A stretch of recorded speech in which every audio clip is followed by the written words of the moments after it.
PP number రూపంలో నువ్వు connect అవటం ఏంటో అంతా విధిలిఖిత్. హలో, ఏంటి అలా చూస్తున్నావు? బయలుదేరదామా? అవతల మా అక్క వెయిటింగ్. అంటే మీ ఇల్లు ఎక్కడో నాకు తెలియదు కదా.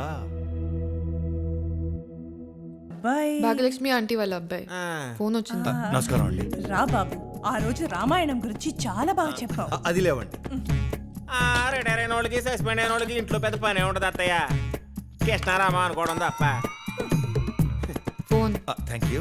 ఒరే ఏసీడీసీ, ఇంట్లో పని ఎంటర్ ప్యాకా నీకు? ఈ ఇల్లు చూసి పెట్టింది నేను, కొనిపెట్టింది నేను. 24 గంటలు కుక్కల కాపలా కష్టం కూడా నేనే. ఈ ఇంట్లో కుక్కలేవేంట్రా? కియా, ఎలా ఉన్నావు?